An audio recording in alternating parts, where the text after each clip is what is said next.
Charleston, Carolina del Sur, marzo de 1845. El cado de esclavos amanecía envuelto en un olor denso a sudor, enfermedad y resignación. Bajo el sol húmedo del sur, los cuerpos eran exhibidos como si fueran animales, inspeccionados, tocados, descartados.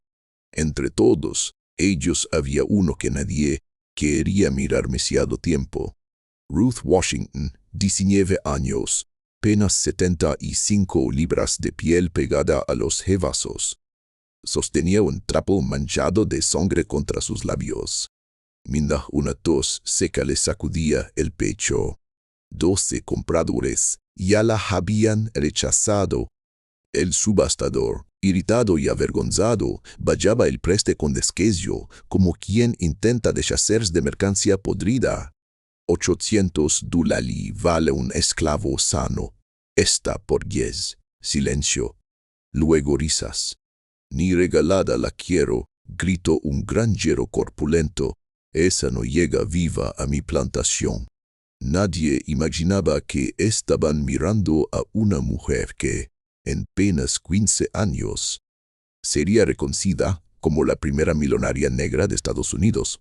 Y todo empezaría con 2 simples monedas de plata. La vida de Ruth hasta ese día había sido una cadena de dantidas. Vendida con apenas unos años a una plantación de tabaco en Virginia, trabajó jornadas interminables bajo un sol implacable, cargando cestas más pesadas que su prone cuerpo. Sus dedos estaban torcidos de forma permanente, las uñas arrancadas, las palmas endurecidas por callos que jamás cicatrizaron bien. Por las noches, en barracones saturados de cuerpos exhaustos, contenía la tos en una tela rota para no despertar a otros esclavos que compartían su miseria. Lo más doloroso eran las 3 pequeñas tumbas que cavó con sus propias manos. 3 hijos muertos antes de cumplir 2 años, víctimas de hambre y abandono. En la madrugada, abrazando una muñeca de paja que había hecho para el último, murmuraba que sus bebés merecían algo mejor. Su espalda era un manfa de cicatrices profundas, no solo de látigos, también de hierro candente. La malaria había amarillado su piel y hundido sus ojos, hasta parecer vacíos. Incluso quienes sufrían a su lado evitaban acercarse demasiado, no por crueldad, sino por miedo instintivo a la enfermedad y a la desgracia. Parecía rodeada de una hora de muerte. Sin embargo, detrás de aquella apariencia derrotada, algo seguía vivo. Mientras todos veían una mujer rota esperando el final, en su mente se movían cálculos silenciosos, observaciones constantes, una inteligencia que nadie sospechaba. Thomas Mitchell Drega alcado con $500 en el bolsillo. Viudo desde hacía 2 años, luchaba por mantener su pequeño almacén abierto en una ciudad donde la competencia era feroz. Necesitaba ayuda barata, alguien joven y resistente, pero su presupuesto lo obligaba a mirar la sección de rechazados, esclavos enfermos o problemáticos, que nadie quería. Allí la vio por primera vez, sentada en el suelo de tierra, apoyada contra una pared húmeda. El subastador, Moses Hartwell, conocido por su brutalidad, se apresuró a advertirle. Lleva aquí 2 meses. Se escapó 3 veces, estará enferma, es rebelde. Thomas observó las cicatrices, las marcas de castigo ejemplar. ¿Cuánto? Preguntó casi por curiosidad. $2, respondió Moses escupiendo al suelo. Y aún así pierdo dinero. Los hombres alrededor soltaron carcajadas. Pero Thomas notó algo en los ojos de Ruth. No era resignación, era tensión, como si estuviera evaluando todo a su alrededor. Contra toda lógica, Comalal entregó sus usélimas 2 monedas de plata. Trato hecho. Moisés rió con burla. Acabas de tirar tu dinero. Al caminar por las calles de Charleston, algo inesperado ocurrió. Ruth, que apenas podía sostenerse, observaba las vitrinas con concentración inusual. Cuando pasaron frente al negocio rival de Thomas, redujo el paso, leyendo precio, estudiando prosciutos. Thomas tiró suavemente de su brazo, pensando que deliraba. Al llegar al almacén, le señaló una habitación trasera que serviría como alojamiento temporal. Esperaba que muriera en pocos días. Entonces, Ruth tomó las 2 monedas que él había dejado sobre la mesa y las sostuvo con firmeza. Estas monedas compartirán mi libertad, juro. Tomás rió incrédulo. Tu libertad vale 800. No sabía que aquella mujer ya estaba calculando mentalmente márgenes de ganancia y flujos de cliente. La recuperación física fue sorprendente. Tomás estableció una rutina básica: avena por la mañana, sopa al mediodía, estofado por la noche. Tras años de hambre, su cuerpo respondió rápido. Las heridas empezaron a cerrar con ungüentos, la tos disminuyó, el color regresó a su rostro. En una semana pudo caminar sin ayuda. Pero en la segunda semana ocurrió algo que cambió todo. Tomás regresó de una enleche y encontró el almacén transformado. Las mercancías, antes dispersas, estaban organizadas por tipo y demanda. Los productos más vendidos estaban al frente. Los sacos pesados habían sido colocados cerca de la entrada para reducir esfuerzo. Ruth, aún muy débil, había trabajado en silencio. Observé, explicó con voz suave. La gente entra buscando rapidez. Si tarda, se va al otro lado de la calle. Tomás quedó desconcertado. Nadie le había hablado así del negocio. En los días casenda, Ruth comenzó a sugerir pequeñas mejoras.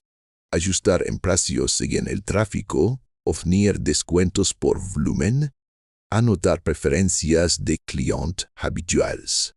Su mente funcionaba como un libro de cuentas invisible. Lo que para otros era simple supervivencia, para ella era estrategia. Tomás empezó a escucharla. En pocos meses, las ventas crecieron de forma constante.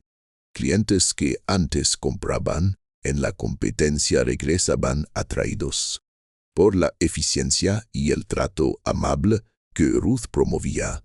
La ciudad murmuraba sobre el almacén del viudo, que parecía prosperar contra todo pronóstico. Para el público moderno en Estados Unidos, Reino Unido, Canadá o España, acostumbrado a historias de superación empresarial, la transformación de Ruth encarna algo universal. Resiliencia convertida en visión. No fue magia ni suerte. Fue observación, disciplina y una voluntad inquebrantable de recuperar control sobre su disuelto. Cada moneda que entraba en la caja era, para ella, un paso hacia la libertad. Cada mejora aplicada demostraba que infuso en el sistema más cruel podía existir. Una grita por donde crecer. Aquella joven que nadie quiso por 2 monedas empezó a demostrar que el valor real nunca se mide en subastas. Mientras el sur seguía atrapado en la brutalidad de la esclavitud, en un pequeño almacén de Charleston germinaba una historia que desafiaría todas las expectativas. Y aunque todavía faltaban años para que el mundo conociera su nombre, la primera Inverish ya estaba hecha. 2 monedas de plata habían comprado algo más que una vida condenada. Habían financiado el ensilla de una de las historias de riqueza y determinación más extraordinarias del siglo XIX. Proteínas secos alineados en una sección, enlatados perfectamente ordenados en otra, gerundias agrupadas por tamaño y fuño como si cada clavo y cada martillo obedecieran a una lógica invisible. Incluso había pequeñas notas junto a cada quiunish, con cantidades, rotaciones y algo que dejó a Tomás sin aliento. Cálculo de margen de beneficios escritos con pulso firme. Tuvo que mirar 2 veces. Ruth llamó intentando ocultar el temblor en su voz. «¿Hiciste esto, tú?» Él la asintió con timidez, como si hubiera cometido una falta. «Perdón, señor Mitchell, solo quise organizar un poco». Tomás tomó uno de los papeles. Los números eran exactos, no aproximados, sino precisos, hasta el último centavo. ¿Cómo sabes calcular márgenes? ¿Dónde aprendiste? Ruth levantó la mirada. Sus ojos seguían hundidos, pero ahora brillaban con inteligencia despierta. Observo, señor. Siempre lo he hecho. Intrigado, Tomás empezó a probarla en silencio. Dejaba facturas completas sobre el escritorio, listas de inventario interminable, recibos de proveedores con errores sutiles. Siempre que regresaba encontraba anotaciones en los márgenes. Correcciones, proyecciones, sugerencias para optimizar compras según la temporada. Ruth no solo entendía los números anticipa patrones. Poco a poco la verdad emergió. Durante años de esclavitud en distintas plantaciones, mientras otros luchaban únicamente por sobrevivir, ella escuchaba conversaciones sobre cosechas en plantación de algodón, perdidas por mala gestación, acuerdos cerrados en los porches de las mansiones. Su mente, hambriento de estímulo, convertía cada dato en aprendizaje. En la plantación de la Jefferson perdieron casi un tercio de sus ganancias por comprar semillas en el momento equivocado. Comentó una tarde mientras clasificaba clavos con precisión de relojero. En la del amo Williams, el algodón se arruinaba por estañarlo mal. Lo calculé todo, pero nunca pude hablar. Tomás dejó la pluma y la observó en silencio. Aquella mujer que había comprado por 2 monedas y a quien esperaba enterrar en Tom. Díaz había analizado operaciones comerciales complejas durante años de dolor silencioso. El mayor secreto salió a la luz una mañana cuando encontró en su escritorio un resumen impecable de las transacciones semanales, escrito con una caligrafía que imitaba la suya. ¿Y tú puedes leer y escribir?, preguntó con el corazón acelerado. Ruth bajó la mirada, aterrorizada. Aprendí en secreto mirando las lecciones de los niños blongos. Fingí ignorancia 10 años para no ser castigada. Tomás sintió el peso de la revelación. No había comprado una Clara enferma, sino una mente brillante que había sobrevivido, fingiendo no saber nada. 2 meses después de su llegada, Ruth ya no era la sombra frágil del cado. Había ganado fuerza, su piel recuperaba color y su mirada tenía determinación. Una mañana de mayo, mientras Tomás luchaba con los leros contables, ella se acercó con serenidad. «Señor Mitchell, ¿puedo hablar con franqueza?» Él asintió. Sus ganancias podrían triplicar si cambia la manera de manejar este almacén. Deme 6 meses y lo demostré con humos. Tomás soltó una risa nerviosa. Ruth sigue siendo mi esclava. Él no titubeó. Y usted está perdiendo dinero por costumbre. El golpe fue directo. Antes de que reaccionara, Ella explicó con datos concretos. Compraba velas en verano cuando nadie las necesitaba. Se quedaba sin herramientas en temporal de siembra, fijaba a precios altos en proput comunes y bajos en exclusivos. Cada observación era certera. En pocos minutos había diagnosticado fallas que nunca había visto. Ruth empezó a aplicar cambios con disciplina espréntica. Mapeó proveedores en Charleston, identificó a plazo mínimos y calendarios de producción. Creó un calendario de compra alineado con cosechas, lluvias y festivales local. Introdujo un sistema de candage innovador. 50% al contado y el resto en 30 días con una tarifa adicional razonable. Los clientes apreciaron la flexibilidad y el negocio ganó flujo constante. Los resultados sorprendieron, incluso a Thomas. En el primer mes los ingresos crecieron de forma notable. En el segundo, se duplicaron. En el tercero, el aumento superaba cualquier expectativa. El pequeño almacén comenzó a competir con negocios consolidados. Para una audiencia moderna en Estados Unidos, Reino Unido, Canadá o España, acostumbrada a hablar de emprendimiento, liderazgo y estrategia, la evolución de Ruth resulta casi increíble, pero profundamente inspiradora. No tenía títulos ni libertad, pero poseía anesnis, disciplina y una visión práctica del mercado. Entendía algo fundamental que muchos empresarios tardan años en descubrir. El éxito no depende solo de trabajar duro, sino de observar mejor que los demás. Tomás pasó de verla como inversia perdida a conocerla antes de cada decisión. Ella estudiaba el flujo de cliente, ajustaba inventario y negociaba discretamente con proveedores buscando mejores condiciones. Su reputación crecía en silencio. Algunos clientes empezaron a preguntar por la mujer que sabe de gnomos. El almacén ya no era un negocio a la deriva, sino un sistema organizado con perustio claro. Sin embargo, los planes de Ruth iban más allá de llenar beneficios para otro hombre.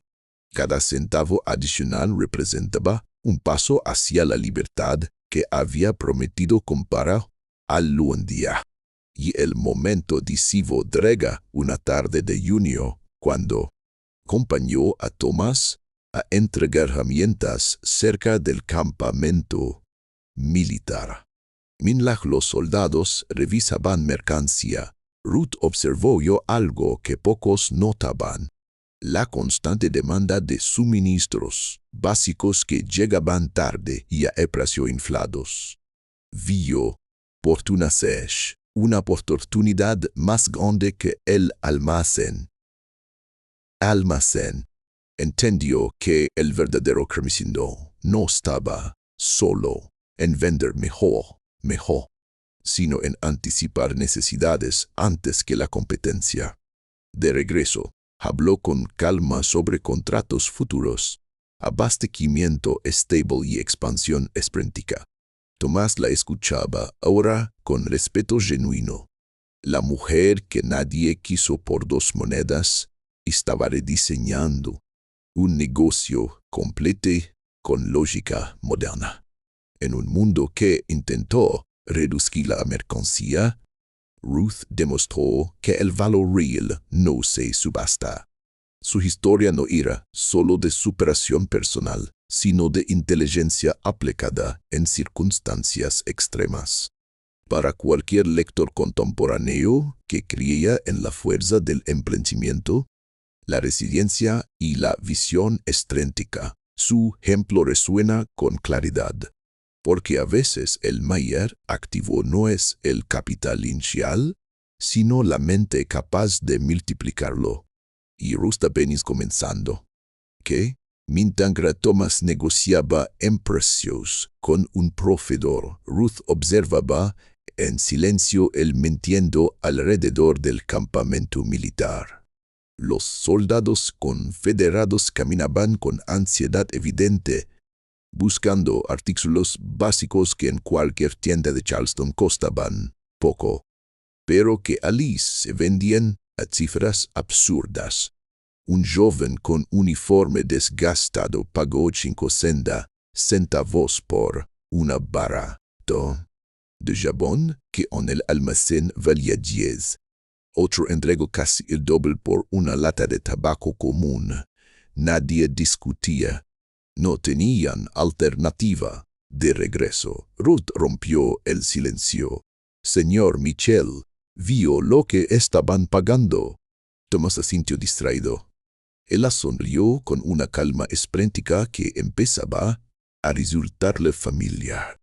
Están cobrando 5 veces más por los mismos productos que nosotros vendemos a precio justo. Yo así comprend, sin dudar. Aquella observación no era una queja, era un plan en gestación. Con los ahorros acumulados durante 3 meses de trabajo junto, Ruth propuso una inversión audaz: adquirir un carromato resistente y contratar a 2 hombres negros recién liberados para operar una venta móvil directa en los campamentos. Había estudiado los hábitos de los soldados y sabía exactamente qué deseaban: jabón perfumado que evocara sus hogares, tabaco de mejor calidad, papel y tinta para escribir cartas, y sobre todo comida casera preparada con recetas tradicionales. Ruth se levantaba a las 4 de la mañana para hornear panes, pasteles y galetas, preparando guisos que transportaban recuerdos. La demanda superó cualquier expectativa. Antes del mediodía el carromato estaba vacío. En el primer mes, descontando costos y salarios, obtuvieron una ganancia neta de $800. En el segundo, 1,200. En el tercero, operando en 2 campamentos distintos, alcanzaron $2,000 limpios. Para una audiencia contemporánea en Estados Unidos, Reino Unido, Canadá o España, acostumbrada a hablar de visión empresarial y oportunidad de mercado, el mediano de Ruth refleja principios universales: detectar necesidad, ofrecer conveniencia y crear valor real, donde otros solo ven caos. El invierno de 1846 marcó un punto de inflexión. 9 meses después de haber sido comprada por 2 monedas de plata, Ruth caminaba por Charleston con una maleta de cuero gastado, llena de billetes y monedas cuidadosamente contados. Entró en la oficina de Tomás con paso firme y colocó la maleta sobre el escritorio. Señor Mitchell, quiero comprar una esclava. Tomás levantó la mirada confundido. ¿A quién? Ella sostuvo su mirada a mí misma. El silencio fue largo. Tomás intentó odiarle la libertad sin pago, pero Ruth negó con serenidad. Quiero que cuide ilustrar que pague cada centavo. No deseo caridad, deseo reconocimiento. En diciembre de ese año su libertad quedó oficialmente documentada.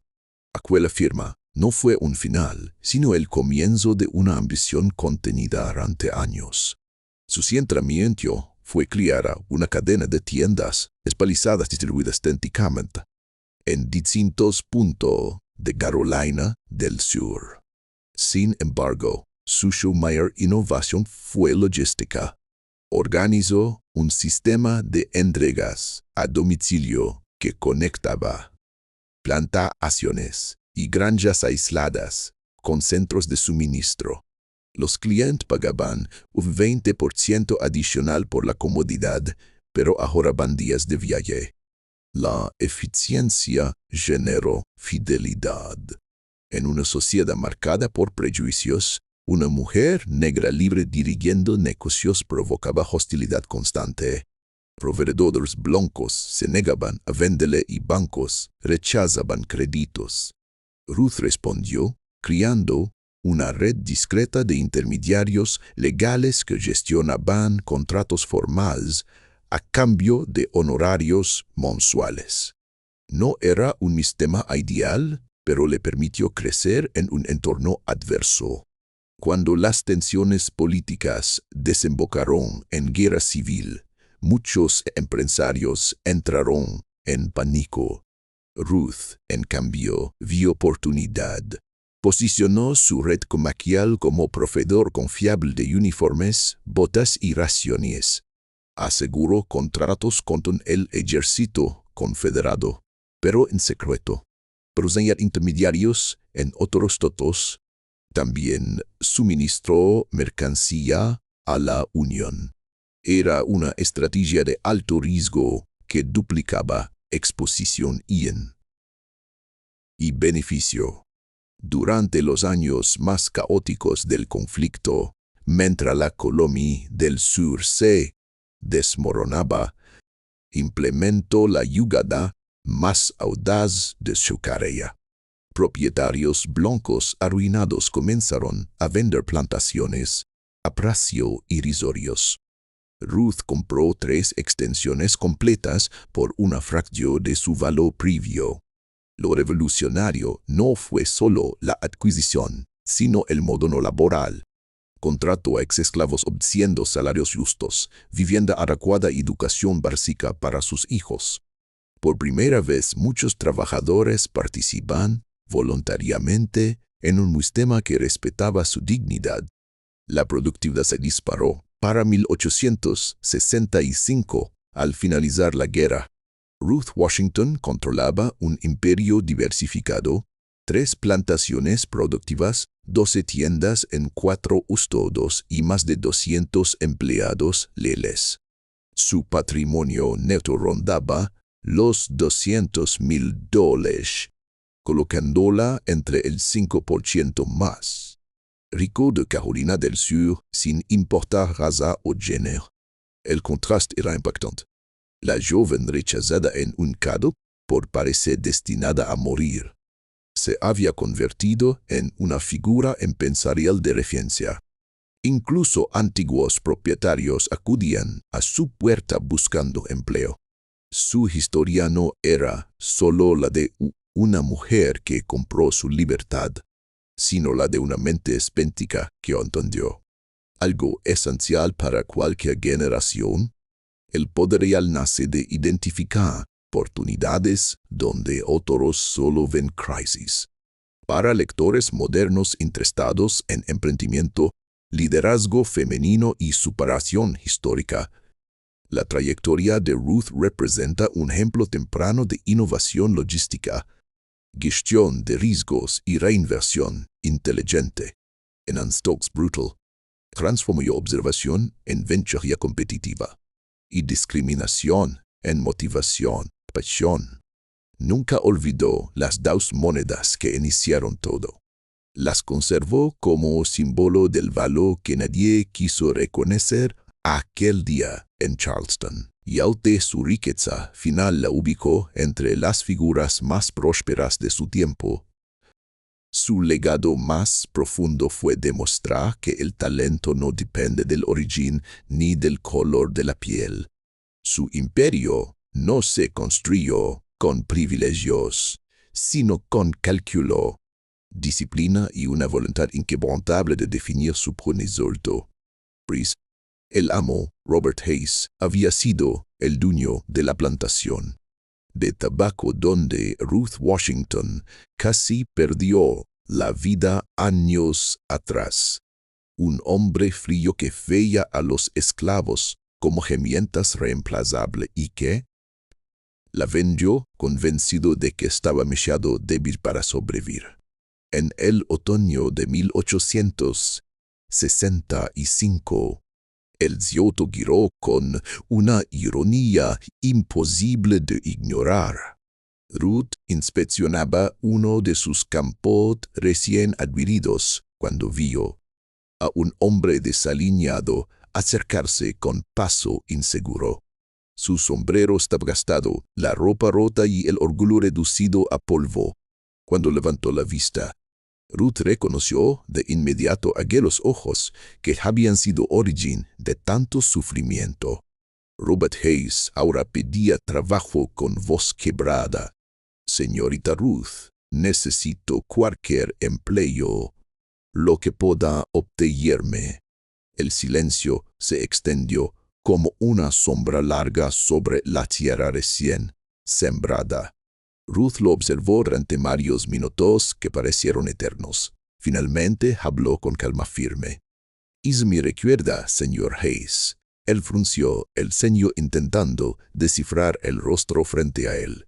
«Soy Ruth, la esclava que vendió porque creyó que estaba muriendo, la que trabajaba 18 horas al día bajo su sol sin quejarse llamas. La que usted dijo que no valías, ni constermación que no valía, ni la comida que consumía. El color abandonó el rostro del antiguo amo cuando reconoció aquellos ojos determinados que tantas veces vio inclinados sobre los campos de tabaco. El hombre que había tenido poder absoluto ahora se encontraba suplicando frente a quien había considerado desechable. Ruth pudo haber elegido la humillación, pudo repetir la crueldad que conoció, pero tomó otro camino. «Puede trabajar mi tierra, señor Hayes, como cualquier otro trabajador libre, con el mismo salario y las mismas reglas. Quizá así comprenda lo que significa la dignidad. Esa distinción definió más que su cartoon, definió su legado, la historia de Ruth, la mujer vendida por 2 monedas de plata que se convirtió en una de las empresarias más influyentes del sur. No terminó con su riqueza, sino con la forma en que usó su poder. Murió en 1888, a los 63 años, víctima de neumonía tras un invierno severo. Cuando sus abogados revisaron sus bienes, el resultado superó cualquier expectativa. Poseía 5 plantaciones productivas, 18 tiendas distribuidas en 6 estados, una fábrica textil que empleaba a más de 100 personas y participaciones en 3 compañías ferroviarias en expansión. Su patrimonio fue valorado en $500,000, una cifra que hoy equivaldría a más de 15 millones, todo construido a partir de 2 monedas y una mente espléndica, que transformó humillación en impulso imparable. Para lectores en Estados Unidos, Reino Unido, Canadá o España interesados en historias reales de emprendimiento, liderazgo femenino y superación histórica. Su trayectoria demuestra que la visión empresarial puede surgir en los contextos más adversos. Sin embargo, su fortuna material no fue lo más revolucionario. El 70% de su riqueza fue destinado a la creación de escuelas dedicadas a educar a hijos de exesclavos y trabajadores negros. Ruth comprendía que la educación era la herramienta capaz de romper definitivamente los ciclos de pobreza y discriminación. Las 2 monedas originales que simbolizaron su propia euro preservadas y exhibidas en el primer Museo de Historia Negra de Charleston. Insinuó que ella misma financió. La placa que las acompañaba resumía toda una vida en una frase sencilla: la mejor inversión de la historia. Ruth Washington fue reconocida oficialmente como la primera mujer negra millonaria de Estados Unidos, pero su verdadero triunfo fue demostrar que la inteligencia, la disciplina y la oportunidad no pertenecen a una raza ni a un género. Sus escuelas formaron a miles de jóvenes. Sus negocios ofrecieron empleo digno a generaciones enteras y su ejemplo rompió narrativas impuestas por una sociedad esclavista. Transformó el dolor en estrategia y la exclusión en liderazgo. Allí donde otros habrían elegido venganza, eligió constitución. Allí donde el sistema la redujo a mercancía, respondió creando valor sostenible. La mujer que un día fue rechazada en un caso probó que el precio impuesto por otros no define el valor real. Su legado sigue siendo una lección universal. La adversidad puede ser el punto de partida de una grandeza inesperada cuando se combina con visión y coraje. Y así, 2 monedas de plata no marcaron su límite, sino el comienzo de una historia que todavía inspira al mundo.